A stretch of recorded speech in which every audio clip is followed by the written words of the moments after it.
할렐루야, 반갑습니다. 오늘 우리에게 새 일을 행하실 좋으신 하나님을 찬양합니다. 기대하시고 오늘 하나님이 내가 바라는 것보다, 내가 기대하는 것보다 더 크고 놀라운 일을 행하실 것을 믿으시기 바랍니다. 오늘 말씀은 누가복음 8장 4절 5절과 10절에서 12절까지 말씀입니다. 누가복음 8장 4절 5절 10절 12절까지 말씀입니다. 자, 준비되셨으면 제가 한 절, 여러분들이 한 절 믿음으로 크게 읽읍시다. 각 동네 사람들이 예수께로 나와 큰 무리를 이루니 예수께서 비유로 말씀하시되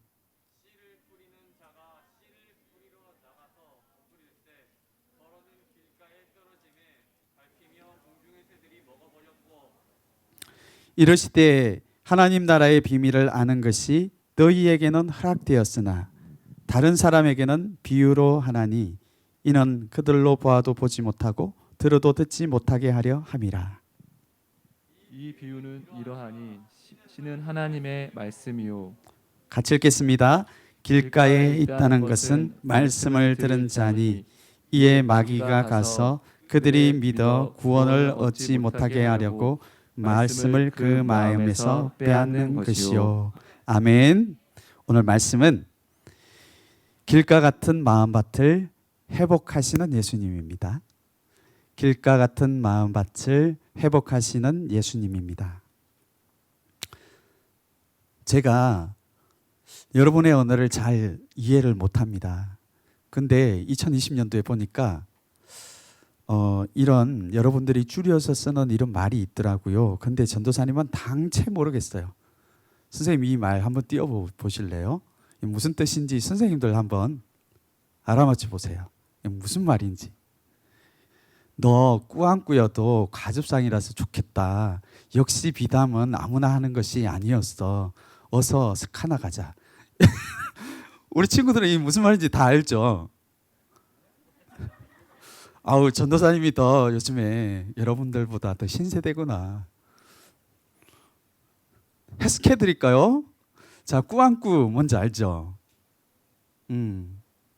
전도사님이 써놨어. 너무 어려워서.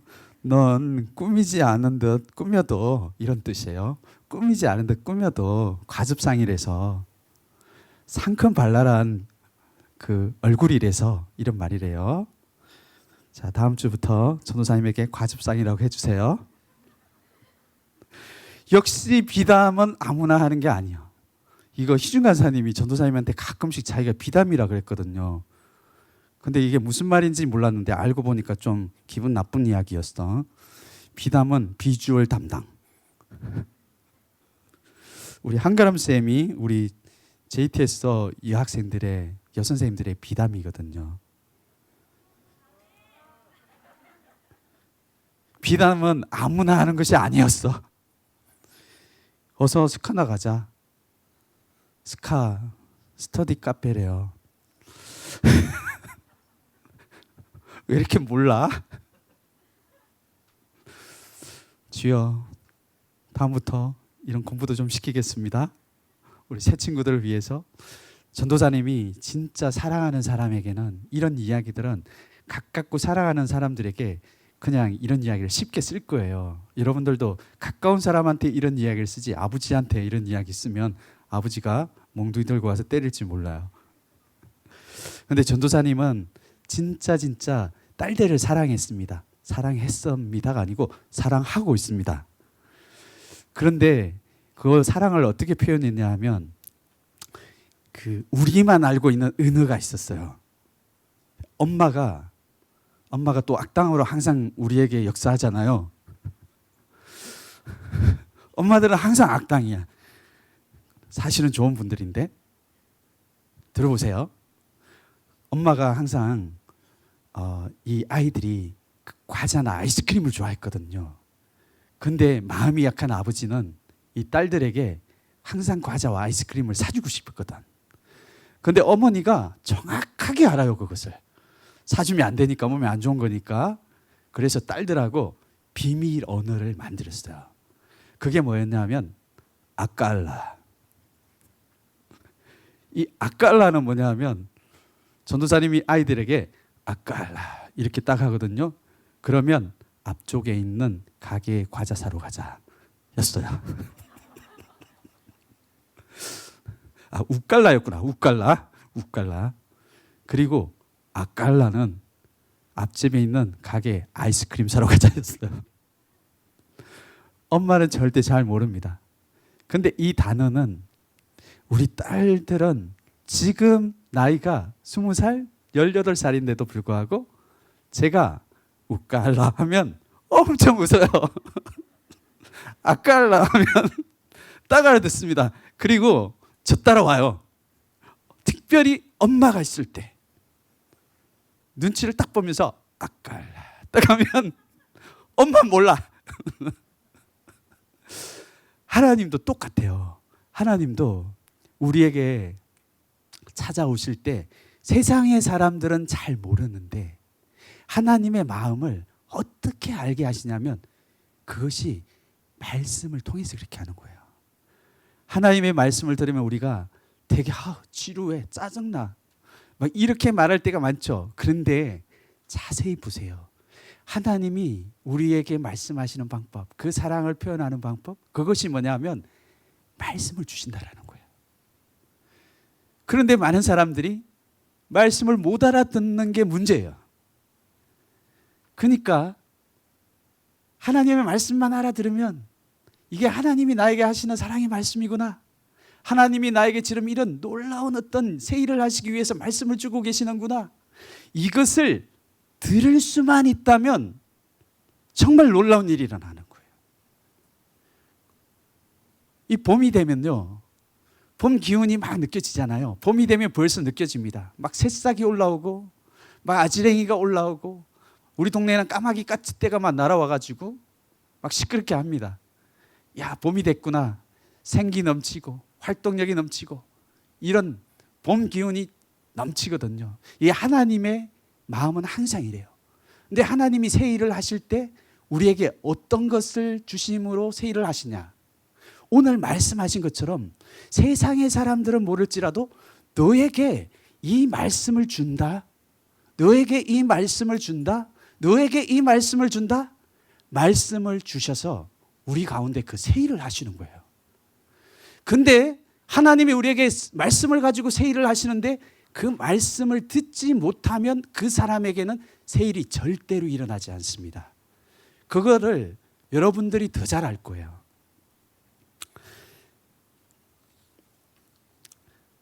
오늘 말씀에도 보면 예수님이 이 말씀을 하실 때 비유로 딱 말씀하시는 거예요.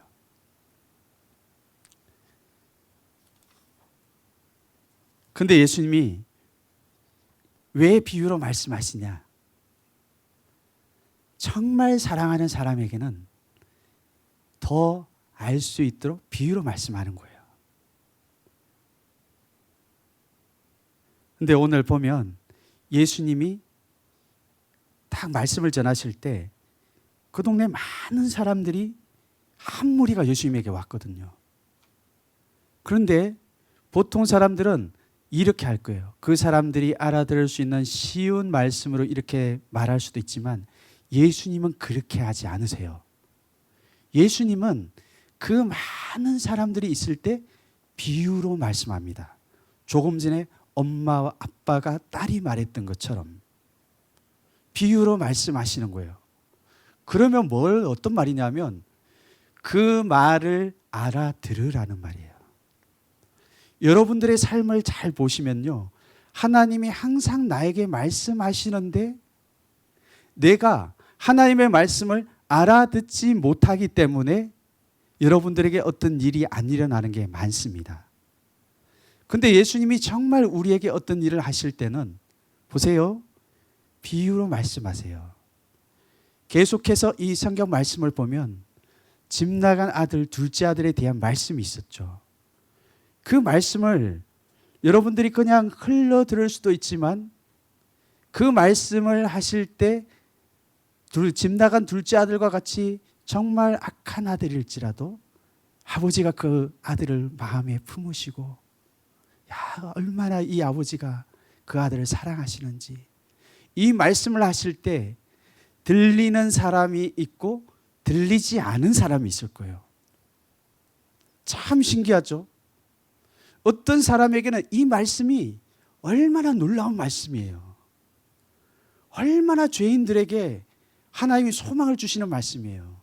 이 말씀 그대로만 자기한테 들리기만 하면 그 사람은 하나님의 사랑을 느끼고 변화되고 아버지 품에 안겨서 깊은, 아무리 잘못한 죄라고 할지라도 용서를 받게 돼 있거든요.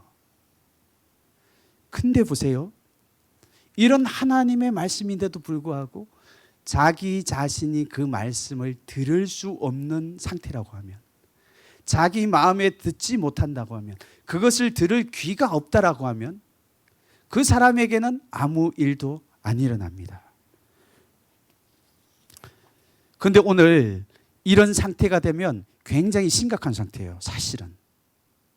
왜 이런 상태인가? 사랑하는 아버지가 딸들에게 그들만 알 수 있는 언어로 말씀을 하시는데 그 말씀을 사랑하는 사이일수록 더 깊이 알아들을 수 있는 게 아닌가요? 오히려 세상 사람들은 못 알아듣게 그 딸과 아버지만 알아들을 수 있는 말로 이야기를 해주시는 게 훨씬 더 그 딸이 이해하기가 쉽습니다. 우리도 마찬가지입니다. 하나님이 우리를 사랑하시기 때문에 하나님이 나를 자녀로 부르셨다라고 하면 내가 알아들을 수 있는 말씀으로 말씀을 하세요. 그런데 지금까지 한 번도 하나님의 말씀을 들었는데 그 말씀이 나에게 하시는 말씀으로 들리지 않았다라고 하면 그 사람은 문제가 있는 거예요. 왜 그럴까요? 오늘 그 고린도후서 4장 3절 4절 말씀에서는 이렇게 말하고 있어요. 만일 우리의 복음이 가리웠으면 망하는 자들에게 가리워졌다, 이렇게 말합니다. 그 사람의 상태가 벌써 망하는 자기 때문에 그렇다라는 거예요. 그 사람의 상태가 벌써 망하는 자이기 때문에 아버지 하나님이 자기에게 하시는 말씀인데도 듣지 못하는 심각한 상태가 됐다라는 거예요. 그리고 4절에서는 또 말합니다. 세상의 신은 고무신을 말하는 게 아니에요. 나이키를 말하는 게 아니에요. 악한 영을 말하는 거예요. 악한 영. 악한 영이 그 사람들의 귀를 막고 있기 때문에 마음을 혼미하게 해서 아버지가 지금 나에게 이렇게 직접적으로 말씀하고 있는데 그것을 못 듣게 한다는 것입니다. 그러면 어떻게 해야 될까요? 우리가 하나님의 말씀, 사랑하는 하나님이 나에게 하시는 말씀이라고 여러분 그 가난한 마음으로 그 말씀을 받아들여야 됩니다. 이 말씀이요, 들려야 자기 안에 그 하나님의 말씀의 씨가 확 심기는 거예요. 이게 얼마나 중요한지 아세요? 우리에게 이 경험이 반드시 한번 있기를 바랍니다. 사도 바울이라는 사람이 있었잖아요. 이 사람이 특별하게 어떤 특별한 은혜 때문에 변화된 건 아닙니다. 이 사람의 삶은 우리보다 훨씬 더 변화가 되지 않을 것 같은 사람이었어요. 왜냐하면 누구가 봐도 저 사람이 변화돼서 하나님이 사람이 될까? 아무도 기대하지 않았어요. 전도사님도 마찬가지였습니다. 전도사님도 지금은 전도사님으로 이렇게 말씀을 전하지만 전도사님이 학교 다닐 때는 도망자였어요. 별명이. 얼마나 도망을 많이 다녔으면 도망자였겠어요. 교회를 와도 항상 말씀이 안 들리니까 도망 다녔습니다. 그래서 사람들이 저를 볼 때 되게 불쌍히 여겼어요. 왜? 좀 믿음이 좋은 사람을 볼 때는 야, 너 진짜 새롭게 하나님이 쓰실 사람이다. 야, 너는 소망이 있다. 이렇게 보잖아요. 이렇게 전사님처럼 사슴눈처럼 눈이 작지만 이렇게 보잖아요.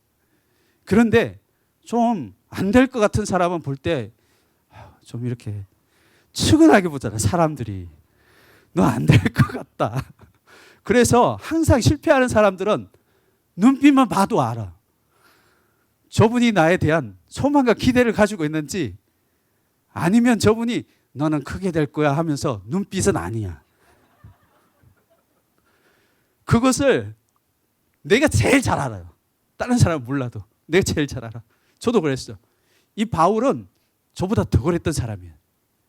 그런데 이 바울이 어느 날 이 자기가 열심으로 하나님을 섬긴다고 생각을 했거든요. 그래서 이 흩어져 있는 하나님의 사람들, 예수님을 믿으려고 하면 여기에서는 잘 안 되니까, 핍박이 심하니까 멀리 도망가서 이렇게 예수님을 믿었던 사람들을 잡으러 다녔습니다. 오늘 쫄고 있는 친구들이 있는데 우리 바울과 같이 귀하게 쓰일 사람들인 것을 믿습니다. 믿음을 가지세요. 저도 옛날에 많이 졸았습니다. 한 번 존 거 가지고 그래. 전사님을 보세요. 눈을 보세요. 그런데 이 사람이 어느 날 딱 또 그날도 예수님을 사랑하는 사람들을 잡아 죽이려고, 잡아 족치려고 딱 가고 있었는데, 다메섹이라는 이 지역을 가고 있었어요. 그런데 환한 불빛이 딱 비쳤는데 이 사람이 말에서 떨어졌어요. 그런데 참 이상한 소리가 들렸습니다. 그게 무슨 소리였냐 하면요, 사도행전 9장 4절에 이런 말씀이 있어요. 하나님의 빛으로 이 사도 바울, 사울이었던 이 사람에게 딱 비쳤을 때 말에서 뚝 떨어졌거든요. 그런데 눈이 멀었어. 다른 사람은, 옆에 있었던 사람은 아무도 못 들었는데 이 바울에게는 너무 크고 직접적으로 들렸어요. 그 말씀이 뭐냐면, 소리가 들렸다 그랬잖아요. 사울아, 사울아, 내가 어찌하여 나를 박해하느냐. 누구 음성이었는지 아세요? 예수님의 음성이었어요. 이 사람이 지금까지 자기는 열심히 예수님을, 하나님을 사랑한다고 했거든요. 하나님을 사랑한다고 생각했는데 예수님이 사람의 몸으로 이 땅에 오시고 십자가에 돌아가신 그 예수님이 하나님이라는 것을 안 믿었어요. 그러니까 하나님을 믿는 사람들을 이단자 취급하면서 쫓아가면서 죽였던 거거든요. 근데 다른 날과 똑같이 그쪽을 지나가고 있었는데 하나님의 말씀이 그 사람에게 들렸다라는 거예요. 하나님의 말씀이 딱 들렸다라는 거예요. 그러니까 어떤 일이 일어났냐 하면, 이 사람이 지금까지 자기가 어떤 일을 해야 했던 것인지 다 깨달아집니다. 그동안에 자기가 했던 일이 얼마나 큰 죄였는지 몰랐던 거예요. 근데 하나님의 말씀이 딱 들리니까, 영으로 들리니까, 자기 마음에 들리니까 이게 깨달아지는 거예요. 내가 누구를 그렇게 핍박했는가? 내가 누구를 그렇게 강하게 죽이고 핍박하고 고문하고 때리고, 내가 그렇게 했던 사람이 누구였는가? 알고 보니까요, 그 예수님을 자기가 그렇게 하고 있었던 거예요. 그게 깨달아졌더라는 거예요. 하나님 말씀이 들리면 이렇게 되는 거예요. 하나님의 말씀이 영으로 자기에게 들리면 이런 일들이 일어나는 거예요. 내가 지금까지 어떤 일을 하고 있었나? 하나님의 말씀이 들리지 않으니까 계속 죄를 짓는 거예요. 하나님의 말씀이 들리지 않으니까 하나님이 가장 사랑하는 것, 그 예수님을 십자가에 못 박고 채찍질하고 그 사람들을 때리고 죽이고 이런 일을 하는 겁니다. 하나님이 우리에게 새 일을 하실 때는요, 이렇게 말씀이 들리게 하는 거예요. 이 말씀이 한마디라도 자기에게 딱 들리면 그 죄가 깨달아집니다. 말씀이 왜 그렇게 내 안에 중요하냐면, 이 말씀이 내 안에 들리면 내가 어떤 삶을 살았는지가 조명이 돼요. 세상의 영들, 세상의 악한 그 신이 사람의 눈을 가려가지고 빛을 못 보게 했다 그러잖아요. 그런데 하나님의 말씀이 우리 가운데 들어와야만 어둠을 밝혀주면서 내가 어떤 죄를 지었는지가 보여지는 거예요. 그래야 죄가 끊어집니다, 여러분. 오늘 그래서 예수님이 우리에게 마음이 이렇게 말씀으로 찾아오기를 원하시는데, 예수님은 어떻게 그 말씀으로 찾아오시냐면 아무데나 이렇게 찾아오지 않습니다. 농부는 그냥 논에다가 씨를 이렇게 후 뿌리잖아요. 그러면 예수님은 이런 말씀을 어떻게 우리에게 뿌리나? 그것은 우리의 마음 밭에다가 말씀을 뿌리세요. 근데 보세요. 오늘 예수님이 말씀을 딱 뿌릴 때 사람들의 그 마음의 상태가 있었어요. 사랑하는 사람에게 말씀을 딱 뿌려보니까 사람들의 마음, 이 상태가 가지각색으로 나타납니다. 바울이 보세요. 바울이 볼 때는 엄청난 악한 자였는데 오늘 그 말씀을 딱 뿌렸을 때 사울은 하나님의 말씀이 그 사람 속에 심겼죠. 그러니까 새롭게 되었거든요. 예수님이 하는 방법은 바로 이런 방법인데 말씀을 딱 뿌려보니까 사람의 상태들이 다 나타났어요. 오늘 첫 번째 마음밭이 뭐냐면 길가처럼 엄청나게 딱딱하게 되어 있는 거예요.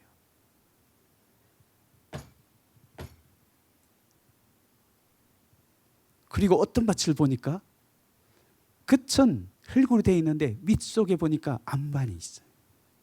말라 죽어. 세 번째 밭을 보니까 얘 밭 엄청 좋은 것 같은데 말씀을 엄청 뿌려도 자라지 않아.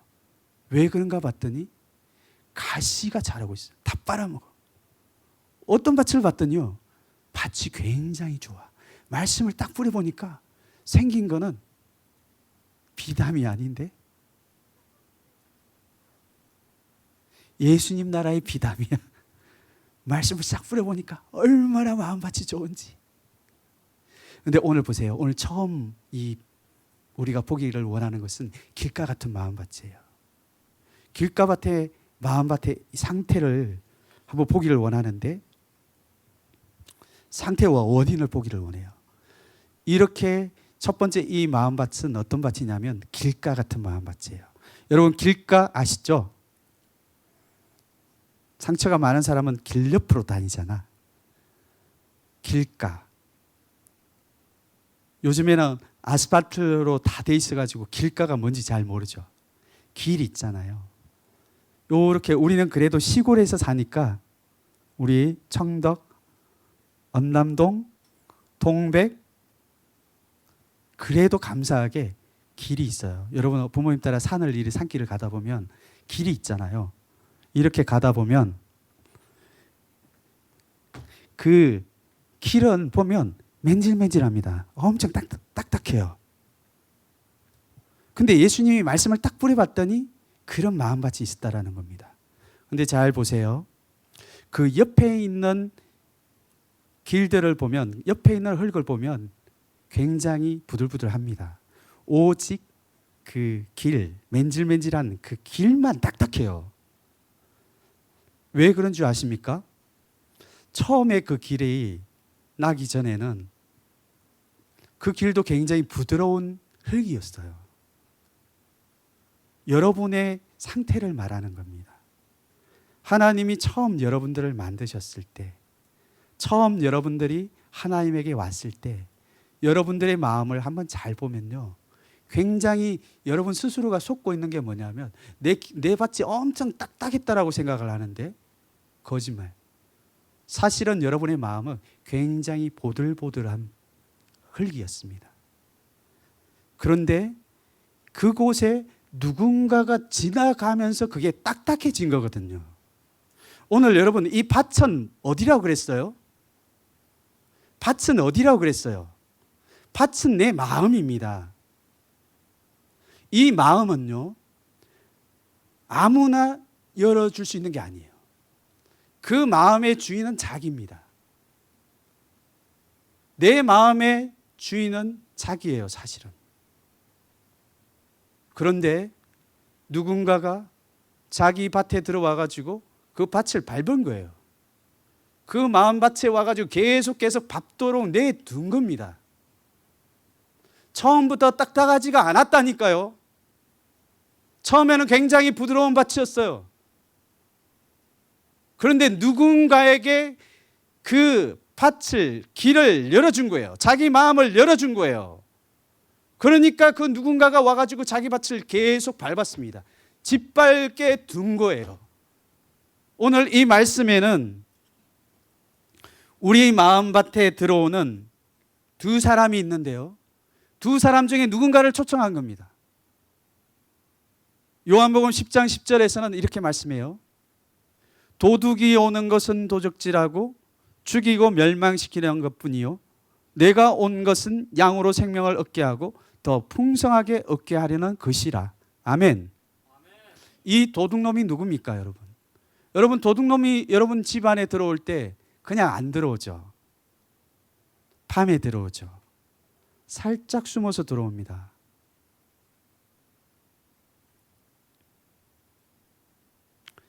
그런데 이 도둑놈이 딱 들어오고 난 뒤에 여러분 집을 한번 딱 보세요. 깨서 잘 들으세요. 잘 들으셔야 됩니다. 전도사님 눈을 보세요. 눈은 작지만.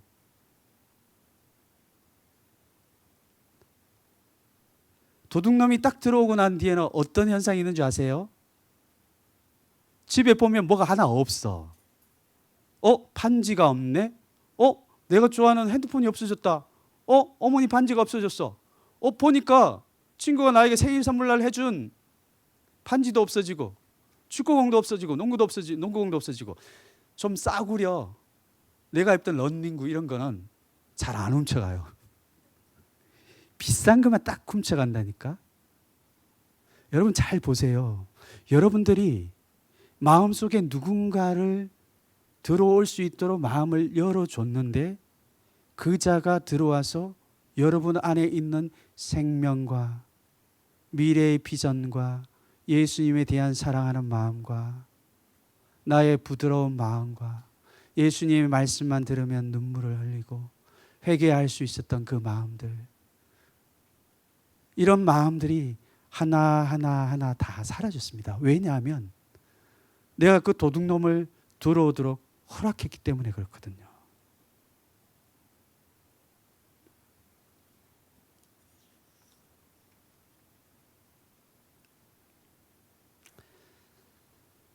항상 우리 가운데 들어오는 이 도둑놈은요, 영적인 도둑놈이죠.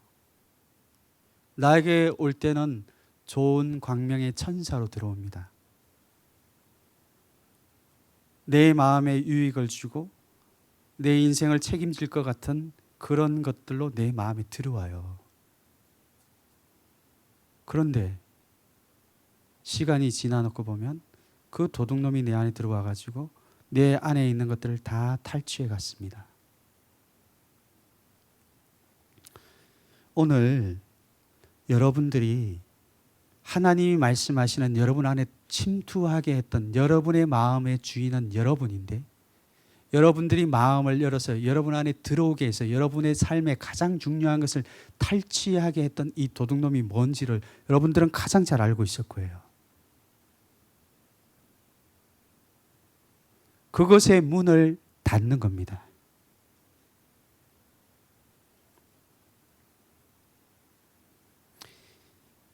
이것은 단순한 문제가 아니에요. 이 도둑놈이 내 안에 들어오는 것은 그냥 미래와 비전과 내 안의 사랑과 이것만 훔쳐가려고 그러는 게 아닙니다.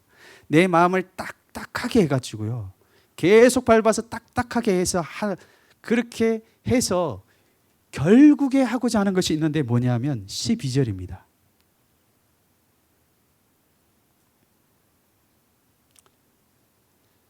말씀이 내 안에 딱 심겨져야 내가 구원을 받을 수가 있거든요. 하나님의 말씀이 내 안에 믿음으로 들어와야 여러분들이 믿음으로 화답하여서 하나님의 자녀가 될 수 있어요. 이런 말씀이 있어야 성령님이 여러분 안에 내가 하나님의 자녀다라는 그런 믿음과 확신을 계속 줍니다. 근데 보세요.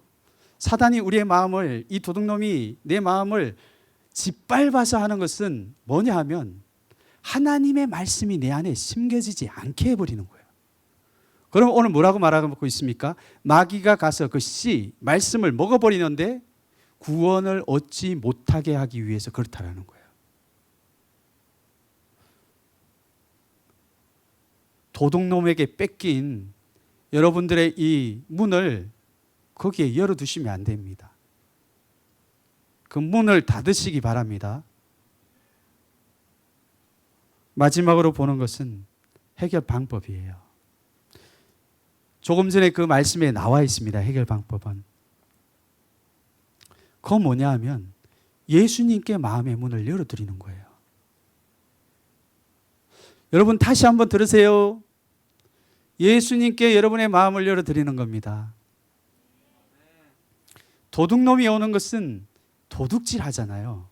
여러분 나중에 그 도둑놈이 가고 난 뒤에 보면 마음이 황폐하고 유린되어 있는 것들을 여러분들이 가장 잘 알 수 있을 거예요. 그런데요, 예수님이 여러분들의 마음 가운데 딱 찾아오셨을 때는 그것이 때로는 기분이 나쁘고 내 감정이 상하기도 하고 예수님의 말씀을 내가 내 마음에 모셔드리려고 하면 짜증나고 기분이 나쁘고 그러지만 예수님이 여러분 안에 들어간 증거는 뭐냐 하면 생명이 풍성해진다라는 것을 여러분들이 가장 잘 알 수 있어요. 이야, 굉장히 힘들고 어렵고 짜증나고 이러지만 예수님의 말씀에 순종해서 이 예수님이 나에게 하시는 말씀에 나를 깨트리고 십자가에 나를 부인하고 예수님의 말씀을 내 안에 모셔드리면 그 말씀에 순종하면 어떤 현상이 나타나냐면 내 삶에 내 안에 생명의 풍성함을 경험할 수 있어요. 내 마음이 부드러워지고 내 마음이 기뻐지고 소망이 생기고 내 마음에 하나님을 향한 기대하는 마음이 생기고. 그런데 한 가지 우리가 잘 유의해야 될 게 있습니다. 예수님은 우리에게 이 풍성함을 주시기를 원하는데 사단은 우리에게 도둑놈처럼 들어오죠. 예수님은 우리에게 들어오실 때 다르게 들어오십니다.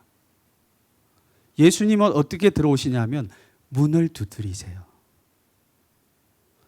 내가 정말 많이 어렵고 힘들고 그러지만 내 말을 한번 들어봐라.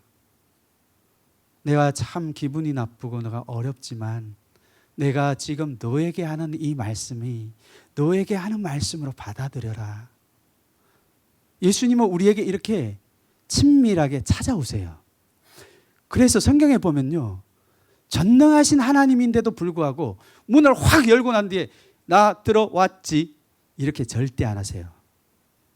그렇게 해주면 좋으실 것 같죠. 그러지 않습니다. 예수님은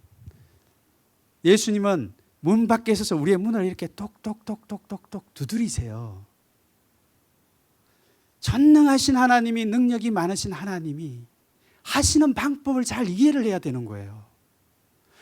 전능하신 하나님, 모든 것을 하실 수 있는 위대하신 하나님이신데도 왜 이렇게밖에 할 수 없을까요? 이게 하나님의 방법이라는 거예요. 이렇게 찾아오시는 하나님이신데 우리도 이런 하나님의 방법대로 마음을 가난하게 해서 내 안에 문을 열기 싫어하는 이 마음을 부인하면서 마음을 열어드려야 되는 거예요. 여러분, 도둑놈이 마음에 들어오면요, 증세가 어떤 건지 아세요? 옛날에는 내가 도둑놈이 없고 내 마음에 하나님의 은혜가 있으면 문이 쉽게 열립니다. 하나님이 나에게 말씀하시면 하나님에 대하여 마음이 쉽게 열려요. 어렵지가 않아요. 하나님이 말씀하시면 마음이 쉽게 열려. 예수님이 쉽게 찾아오셔.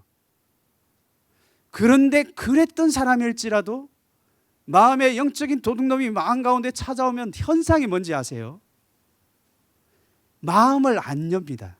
예수님이 찾아가려고 해도 마음을 안 열어요. 왜 그런 줄 아십니까? 빛 대신 예수님이 우리 마음 가운데 들어오면 경찰관이 그 가운데 들어가면 도둑놈이 잡혀서 나오는 것처럼 예수님이 우리 마음 가운데 들어오시기만 하면 영적인 그 도둑놈이 잡혀서 나가야 되는 거거든요. 그래서 우리는 하나님이 우리에게 말씀으로 찾아오실 때 마음을 깨트려야 됩니다. 마음을 가난하게 해야 되는 거예요. 예수님, 제가 참 짜증이 나고 너무 괴롭고 재미도 없고 어렵지만 무슨 상태입니까? 이미 그 사람 안에 도둑놈이 많이 들어와 있다는 거예요. 많이 짓밟혀 있다는 상태예요. 그때 여러분 마음을 조금만 낮추시는 거예요. 예수님, 제 마음에 들어와 주세요. 예수님 말씀하신 것을 저에게 하시는 말씀으로 제가 마음을 가난하게 해서 모셔드립니다. 예수님이 말씀하셨기 때문에 제가 듣겠습니다. 마음을 깨트려서 이렇게 마음을 가난하게 해서 나가면 실제로 그 사람 안에 예수님이 들어오셨다는 것을 자기가 가장 잘 알 수 있습니다. 어둠이 떠나가고 그 안에 평강이 있으며 하나님이 주시는 부드러운 마음이 들어와요. 여러분, 한 번 이 마음이 이렇게 회복되면 마음을 열기가 굉장히 쉬워져요. 하나님의 말씀을 들으면 듣기가 굉장히 쉬워집니다. 그러니까 하나님의 말씀을 한 번 들었던 사람들은 계속 말씀을 들을 수가 있는 거예요. 근데 보세요. 반대로 말씀을 듣지 못했던 사람은 아무리 말씀을 해도 못 듣는 겁니다. 그러니까 그 사람은 계속 어두운 거예요. 오늘 우리가 이 시간에 말씀을 의지해서 해야 될 딱 두 가지는 뭐냐 하면 도둑놈에게는 문을 열어주면 안 되는 겁니다. 일단 도둑놈에게는 문을 닫아버리는 겁니다. 부정적인 생각, 부정적인 말, 세상의 것들, 좋은 모양으로 하지만 하나님의 것을 빼앗아가 버리는 게임과 웹툰과 세상의 더러운 것들, 내가 계속해서 좋지만 하고 나면 내 안에 뭔가가 중요한 것들이 다 사라져버리는 이런 것들에 대하여 한 가지라도 문을 딱 닫아버려야 됩니다. 그리고 그때 하나님이 나에게 주시는 그 말씀의 문을 열어야 되는 거예요. 힘들지만 열어야 되는 거예요. 오늘도 여러분들이 이 말씀을 들으려고 하면 힘들잖아요. 그런데 여러분들이 마음을 열고 이 말씀을 들으려고 하면 하나님이 도와주세요. 전능하신 하나님이신데도 불구하고 우리 바깥에서 문을 두드리시거든요. 문을 열어드리세요. 자기 의지로 문을 열어드리세요.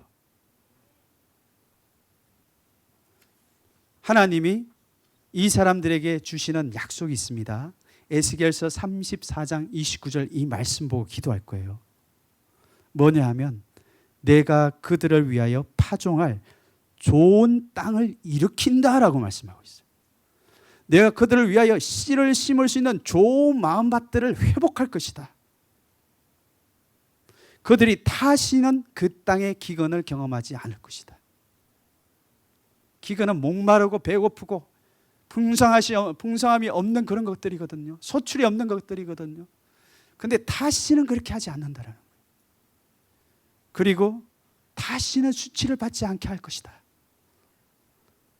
아무리 노력해도 아무리 열심히 해도 아무리 하나님을 위해서 열심히 사는 것 같지만 이 약한 자들에게 계속 수치를 당하는 그런 인생을 살지 않을 것이라고 말씀합니다. 오늘 우리가 이 3월 달에 새로운 일들이 시작할 때 우리가 다른 것보다 나를 가장 사랑하시는 하나님이 나에게 주시는 그 말씀을 들을 수 있는 길을 가져야 됩니다. 마음을 열어야 됩니다. 악한 도둑에게 열었던 마음을 닫아버려야 되는 거예요.